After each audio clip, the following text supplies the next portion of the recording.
Okay, physical property as usual. We won't go through in detail. There's only one part we want to go through. Okay. Boiling point, obviously, you know, like it's the same. Okay, the longer the chain, the higher, and so on. So all this you can read on your own. Okay.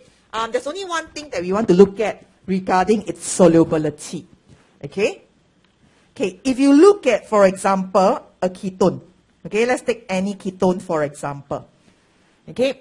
If I look at a ketone, okay, and another molecule of the same ketone, okay, obviously there is no hydrogen bond between them. Okay, what exists between them is mainly PD-PD due to the polar bonds here. Correct?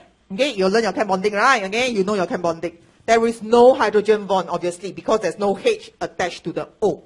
Okay, but the oxygen is very electronegative. Okay, so if you were to throw the ketone in water, the smaller ones, okay, they can actually form hydrogen bond with water using that carbonyl oxygen. So it will form hydrogen with the hydrogen in water. So ketones and aldehyde are soluble in water because they can form hydrogen bond with water molecule. Okay, so the smaller ones are actually soluble.